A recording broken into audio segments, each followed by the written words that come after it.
Bismillahirrahmanirrahim. Secara hukum syar'i, tasbih itu boleh atau tidak dipakai untuk berzikir? Tidak boleh. Beda hukumnya. Dan itu yang kuat pendapat. Itu pendapat yang kuat. Ada pendapat ulama yang membolehkan, tapi nggak kuat. Pendapat yang marju. Dibawakan oleh Syekh Bakar bin Abdullah Abu Zaid rahimahullah dalam kitabnya tentang As-Subha hukmuha wa tarikhuha. As-Subha hukmuha wa tarikhuha. Bukunya tipis, Kutaib. Tentang hukum tasbih, hukumnya dan sejarahnya. Dijelaskan tasbih itu menyerupai orang-orang Nasrani, orang Hindu, Buddha. Dalam Islam nggak ada. Di zaman Nabi nggak pernah pakai tasbih sama sekali. Di zaman Nabi sudah ada benang, sudah ada kerikil, kan bisa dibuat.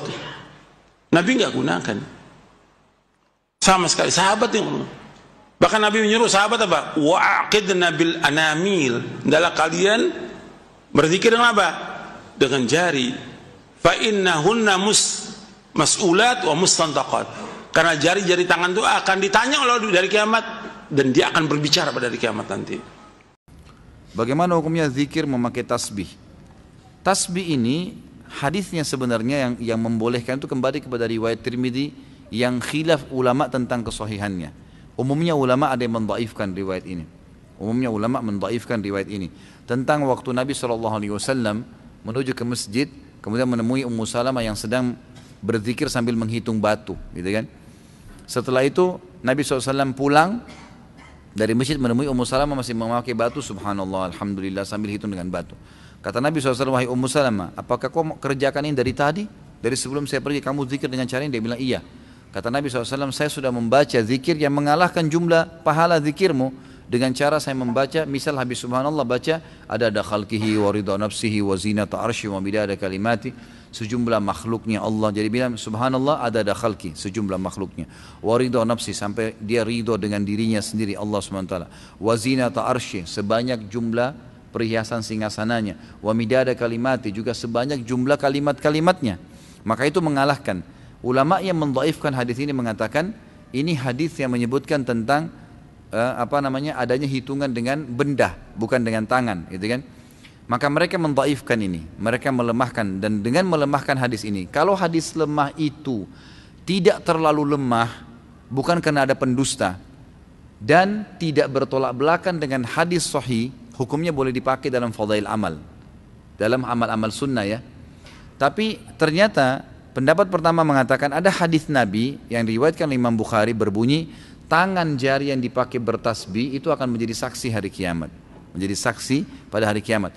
Maka pendapat pertama mengatakan, maka kalau dipertemukan antara hadis ini yang sahih, tasbih berhitung dengan jari menjadi saksi hari kiamat, dan ini Ummu Salamah menggunakan batu sementara hadisnya lemah, maka didahulukan yang ini, otomatis kan gitu. Maka mereka mengatakan ini lemah tertolak dengan hadis sahih, maka itu adalah perbuatan yang bid'ah, gitu kan? Tidak dibolehkan. Pendapat kedua mengatakan tidak bentrok antara hadis pertama dengan hadis kedua, tidak bentrok, karena hadis pertama hanya menjelaskan perilaku Ummu Salamah yang menggunakan batu. Hadis kedua menyebutkan tentang lebih baiknya kalau menggunakan jari. Kalau dilihat ini tidak ada bentrok menurut pendapat ulama yang kedua, maka lebih afdal menggunakan jari, tapi tidak disalahkan kalau menggunakan tasbih, seperti itu. Nah ini saya sudah berikan kepada anda tentang masalah khilaf ulama. Itu dilihat kondisional. Saya bahasakan afdolnya menggunakan jari. Ini terus kita biasakan gitu kan. Tapi kita tidak boleh 100% menyalahkan orang yang menggunakan tasbih itu karena masih ada pendapat ulama tadi yang saya sebutkan. Kalau memang bid'ah, kenapa di Mekah dari Madinah banyak sekali dijual tasbih? Terus tujuan mereka jual tasbih untuk digunakan sebagai alat apa? Bukankah tolong-menolong dalam keburukan dilarang? Tenang akhi, jangan vonis.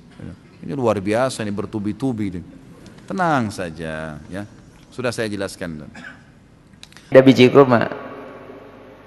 Ada. Jadi pada zaman Nabi orang kalau berzikir pakai biji kurma. Kemudian kalau pakai biji kurma mungkin repot hitungannya dan sebagainya, akhirnya berubah, berkembang, diikat. Akhirnya diikat itu, hitungannya dipaskan menjadi 100, ada 33 dan sebagainya. Maka itulah tasbih, dan tasbih bukan bid'ah. Kalau nggak mau tasbih pakai mobil lewat saja, setiap ada mobil saya baca astaghfirullahaladzim, nggak bid'ah kok. Astaghfirullahaladzim, astaghfirullahaladzim juga boleh. Ada sebagian orang dikit-dikit bid'ah, dikit-dikit bid'ah, itu memang sakit bid'ah dia itu kayaknya ya. Jadi tidak, bertasbih bukan bid'ah. Tapi intinya apa? Untuk bisa menghitung, agar membiasakan kita untuk berzikir. Dan memang benar, kalau orang di tangannya ada tasbih itu diam jadi ingat, tasbih lagi, zikir lagi. Nikmal mudzakir. Sampai dikatakan oleh sebagian ulama, yang gampang untuk mengingatkan aku ternyata tasbih yang aku pegang itu. Cuman jangan waktu ngaji tasbihan ya. Tasbih disimpan dulu nanti. Jangan waktu belajar tasbihan ya, tak tek tak tek tak tek tak tek. Ini ngapain gitu ya. Nah, adapun tasbih elektrik itu juga bisa. Justru orang cerdas itu menggunakan sesuatu yang semula tidak digunakan untuk kebaikan jadi untuk kebaikan. Itu kan untuk menghitung kan. Biarpun sama pramugari digunakan untuk menghitung penumpang ya, kita rubah, kita gunakan untuk menghitung. Kalau dulu untuk menghitung karung yang masuk kan gitu, itu mungkin orang-orang pedagang gitu. Kalau kita untuk menghitung sholawat kita, dan dianjurkan untuk kita selalu memperbanyak sholawat. Jadi tidak bid'ah, boleh itu masuk juga bab tasbih itu.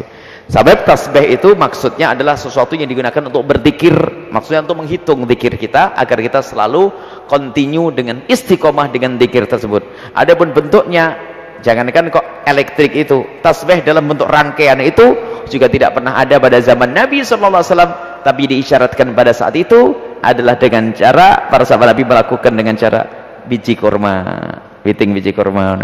Kalau tidak jagung satu karung, saya mau bela ilah Allah pakai jagung satu karung, boleh, bagus. La ilaha illallah, satu karung selesai. Siapa yang mengatakan bid'ah ya? Tidak ada katakan bid'ah hal-hal yang semacam itu. Apakah batu tasbih itu tidak bisa jadi saksi pada hari hisab apabila dia berzikir memakai tasbih? Cukup tangannya bersaksi. Al-yawma naqtimu ala afwahihim, mulut kami kunci. Wa tukallimuna aydihim, tangan bersaksi. Wa tashhadu arjuluhum, tangan akan bicara, kaki akan bersaksi. Surat Yasin. Apakah batu tasbih itu bersaksi? Tak perlu batu tasbih bersaksi, tapi bertasbih pakai batu tasbih tak salah. Abu Hurairah bertasbih 1000 kali sebelum tidur malam. Bagaimana caranya? Diikatnya 1000 uqdah, 1000 simpul tadi. Simpul tadi ikat 1000 sebelum tidur malam. Mana lebih baik zikir bersama ketika selesai salat ketimbang zikir bersama? Maksudnya zikir sendiri apa zikir bersama? Inna lillahi malaikatan. Allah punya malaikat-malaikat. Yatufuna 'alal ardi. Malaikat itu berkeliling di atas muka bumi. Apa yang dicarinya? Majelis zikir. Ketika dia ketemu dengan majelis zikir, maka dipanggilnya malaikat yang lain. Halummu, mari kemari. Ila ajatikum. Inilah ajat yang kalian cari. Lalu malaikat itu pun ikut berzikir bersama majelis zikir. Hadis sahih.